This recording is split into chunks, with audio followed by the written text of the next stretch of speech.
Saat ini, kaktus memang sedang menjadi primadona.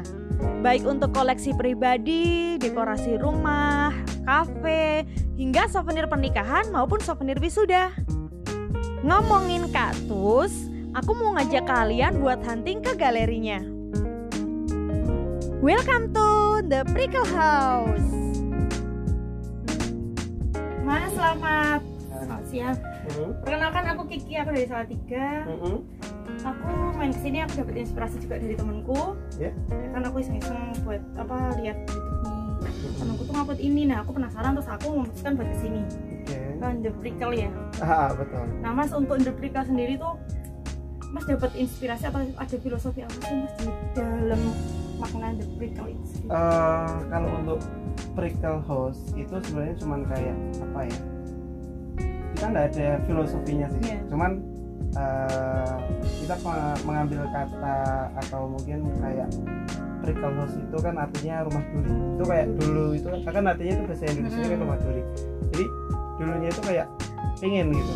Suatu saat tuh kayak pengen punya apa ya? Kayak spot buat tongkrongan aja lah, buat tongkrongan sendiri gitu, kayak pengen bikin sesuatu yang beda aja gitu dari yang lain. Katakanlah ketika tongkrongan itu banyak kopi, banyak ini ya kan, cuman kok kayak yang berbaur dengan tanaman kayak gitu kok masih jarang. Nah terus kita ini aja, karena yang kita kebetulan saya sendiri suka dari sukanya kaktus itu sebenarnya ini udah sejak 2016 akhir, jadi udah sekitar 4 tahunan lah. Nah itu awalnya tuh kayak iseng-iseng nanam sendiri gitu apa? Beli gitu. Iya sama aja Mbak, beli satu gitu, 1, 2 paling nggak lama mati karena kan belum dapat ilmunya ya kan. Terus beli lagi, terus mulai ini gimana sih, mulai ketertarikannya di situ. Tiap kali beli selalu aja kok pasti ada masalah mati, gitu. Gitu. Ditaruh dalam ruangan kok gini, ditaruh di luar jadi gini. Jadi kayak gimana harusnya itu bisa tumbuh gitu kan. Nah, jadi kayak terpacunya di situ Mbak. Jadi kayak muncul motivasi pengen kayaknya kok asik juga nih misalkan punya kayak gini banyak gitu kan. Terus ya itu kayak cuman iseng-iseng bikin di Instagram ya kan, akun-akun Instagram. Niatnya itu belum jualan, awal kali itu belum jualan. Nah, ini ya nggak terpikirkan buat sama sekali nggak dijual. Karena pengen aja cuman kayak akun-akun ya buat iseng-iseng lah katakanlah seperti itu. Prickle House itu artinya kan rumah duri gitu kan. Pengen aja bikin suatu saatnya. Akhirnya waktu itu masih kerja juga kan, kerja kayak gini sambil ngumpulin, sambil ngerawat. Jadi beda shift, ketika shift kerja ya kerja, ketika udah pulang sampai rumah ngurusin kayak gini lagi gitu kan. Nah karena tapi itu belum fokus buat dipasarin gitu ya? Belum, itu masih belum, kayak masih cuman koleksi sendiri gitu. Kayak gitu. Terus untuk ini Mas apa? Kalau tak lihat tuh cantik-cantik gitu ya, warna-warni. Terus ada yang ini kayak gini, yang putih kayak gini tuh. Tuh menurut Mas tuh ada ini nggak sih jenis-jenisnya sendiri gitu? Kalau untuk jenisnya kayak gini banyak banget ya Mbak, bahkan ribuan. Karena jenis-jenis tanaman kayak gini kan justru identik. Ini kan bukan habitat aslinya tropis. Sedangkan Indonesia itu kan iklimnya tropis. Kayak gini tuh kan kalau misalkan apa ya, dilihat dari bentuk-bentuk jenis ininya, dia makan jenis-jenis yang dia nggak memiliki daun. Justru peralihan bentuk daun itu kan berubah jadi kayak duri, iya kan? Karena ini tuh disesuaikan sama habitat aslinya. Mereka kan habitat aslinya kan di tempat yang benar-benar panas gitu ya, panas, kering ya kan, ya istilahnya kayak nuansa-nuansa gurun, ibaratnya seperti itu, betul.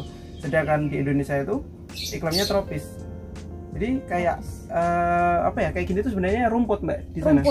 Ibaratnya kayak rumput. Jadi di sana gitu ya, habitatnya itu kayak rumput. Jadi kalau misalkan berapa jenis ya ribuan, banyak ya katakanlah, karena beda habitat tadi. Di tropis pun kalau rumputnya ya kayak gini kan, ada jenis-jenis rumput yang kayak gini, tanamannya berdaun lebar, ada yang kayak gini. Cuman kalau untuk di tempat yang habitat aslinya, karena minim air, tempatnya panas, gersang, dia minim daun. Jadi kayak kalau kebanyakan daun kena panas pasti rontok ya kan. Akhirnya itu kayak muncul duri-duri ya. Akhirnya kayak gini muncul banget muncul jenis-jenis varian yang tanaman-tanaman dia kayak beradaptasi di lingkungan tersebut kayak gini. Nah kan ini kan iklimnya subtropis ya di Indonesia tuh. Ini ada nggak sih perawatan khususnya? Kan di sini kan ya jarang sih panas banget gitu ya kan. Betul. Ya itu perawatannya gimana sih? Susahnya sebenarnya di situ. Kalau untuk mencapai karakter aslinya seperti habitat aslinya, berarti kita harus menyesuaikan bener-bener kayak di habitat aslinya. Gimana caranya gitu kan? Karena ya itu kita buat greenhouse-nya itu juga, walaupun sebenarnya greenhouse-nya pun juga ini masih belum memadai juga, masih belum ini karena suhu di Indonesia masih belum mencapai seperti habitat aslinya. Jadi gitu.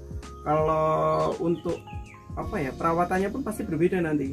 Berbeda ya. Iya, karena di tempat yang katakanlah di Indonesia itu iklimnya tropis dengan kelembapan yang tinggi, curah hujan yang tinggi, suhunya yang nggak begitu stabil, katakanlah kadang dingin kadang panas kan gitu. Itu pun juga nggak mencapai yang ekstrim banget, katakanlah sampai 50 derajat kan ya sampai. Kalau Indonesia kan paling mentok cuma sekitar 40-an lah, 40 aja udah terlalu panas kan kayak gitu. Sedangkan tumbuhnya tanaman ini justru di kisaran 40 sampai 50 derajat.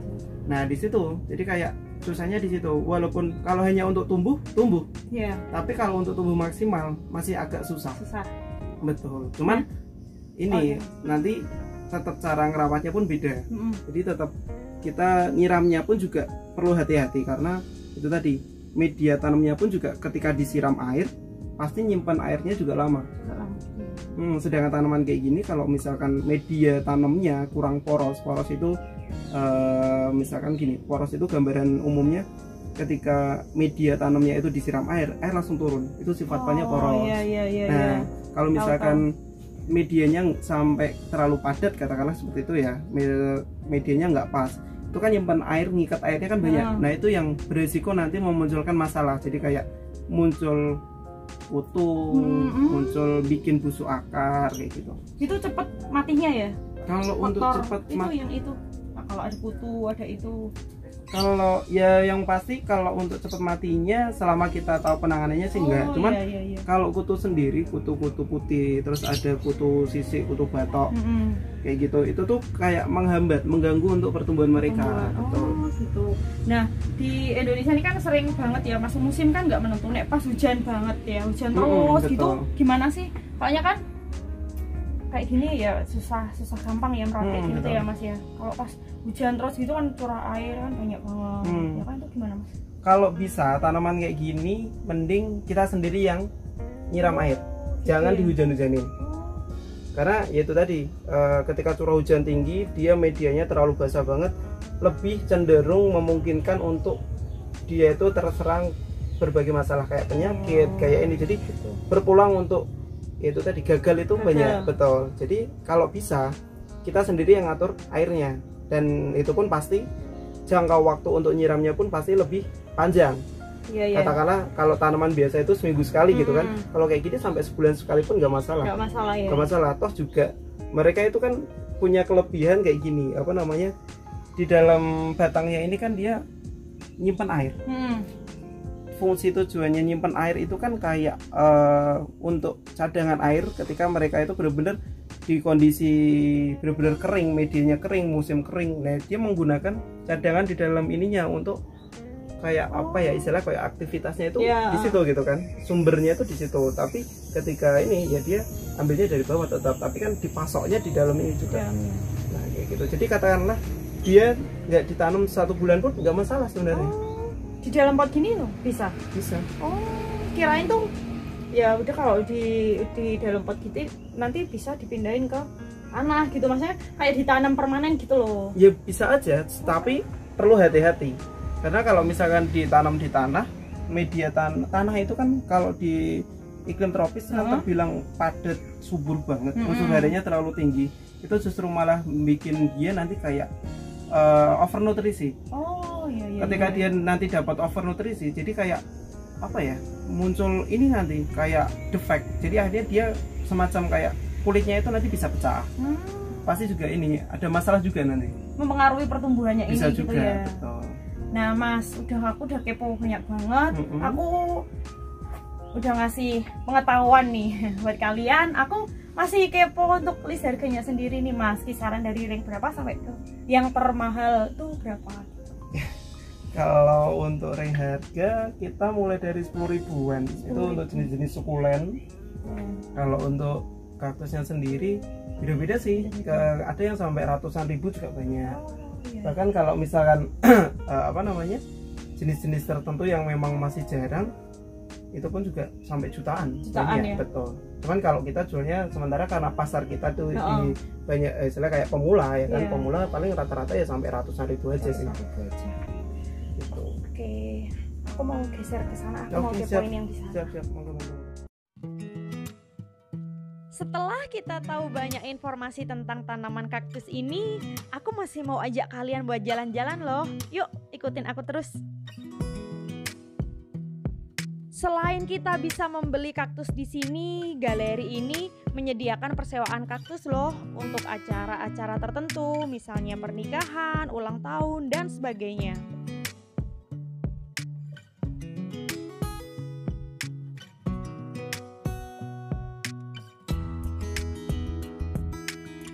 Untuk mempercantik tanaman kaktus, kurang afdol ya kalau kita nggak kepoin potnya. Di sini juga terdapat pot lucu-lucu loh. Harga pot-pot cantik ini dibanderol dengan harga mulai dari Rp10.000 dan Rp5.000 untuk tatakannya. Kalian bisa bebas pilih pot mana yang kalian suka dan kalian bisa sesuaikan untuk ukuran kaktus yang kalian beli. Menarik bukan? Untuk alamatnya sendiri kalian bisa buka di Gmaps The Prickle House ya.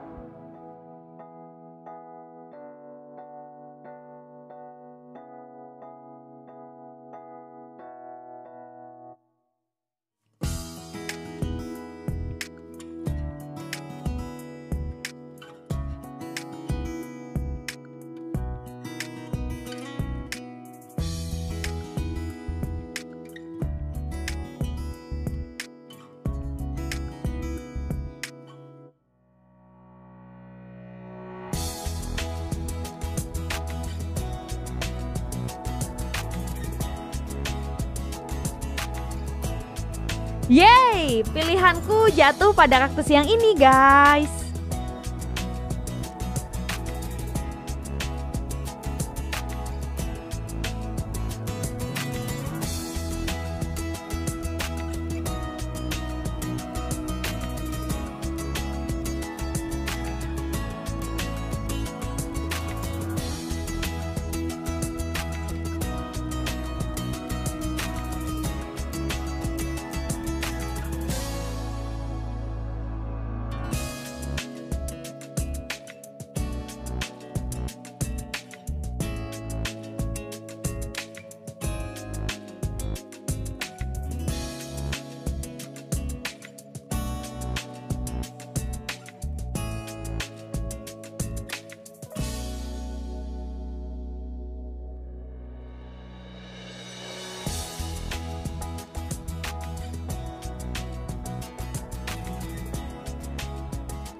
Guys, ini aku udah sampai rumah dan ini yang aku beli tadi di The Prickle ini ya.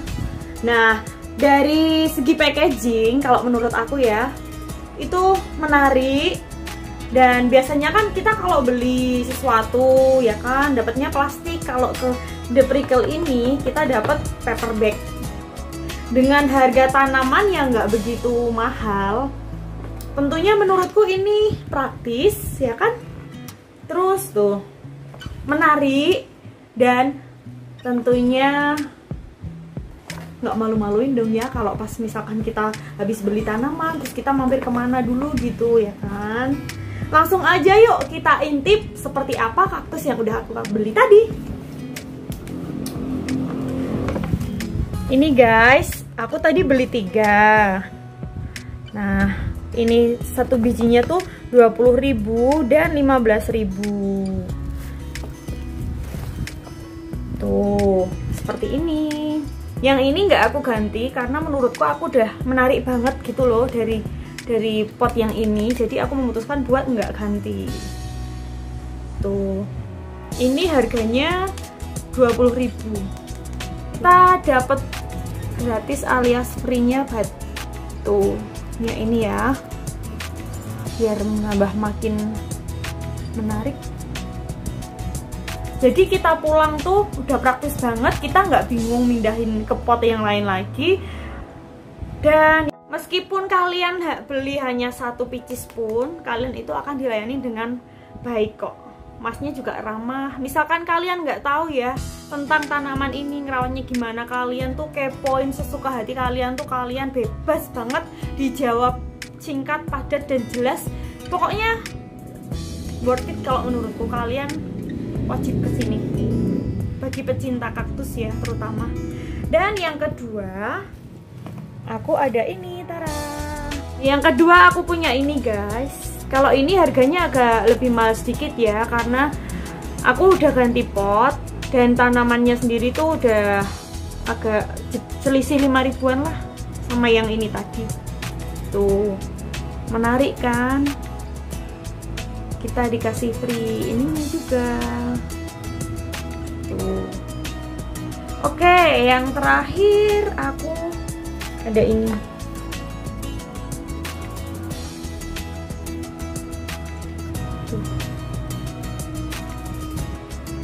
Ini harganya nggak jauh-jauh lah, murah kok kalau menurut aku.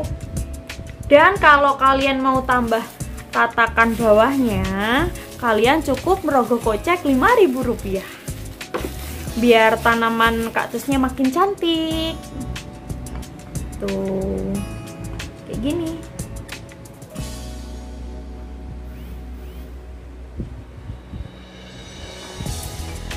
Oke guys, gitu dulu ya jalan-jalan aku ke The Prickles.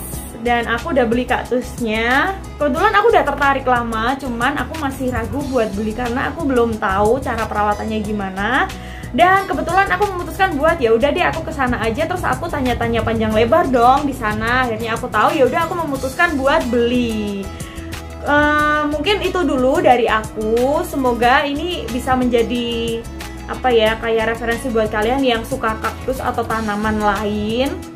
Kalian bisa kesini dan semoga nambah wawasan kalian tentang tanaman kaktus. Oke, segitu dulu video aku. Jika ada yang ingin komentar atau kasih masukan ke aku, kalian bisa langsung di kolom komentar aku. Oke, see you my next video. Bye bye. Salam gado-gado.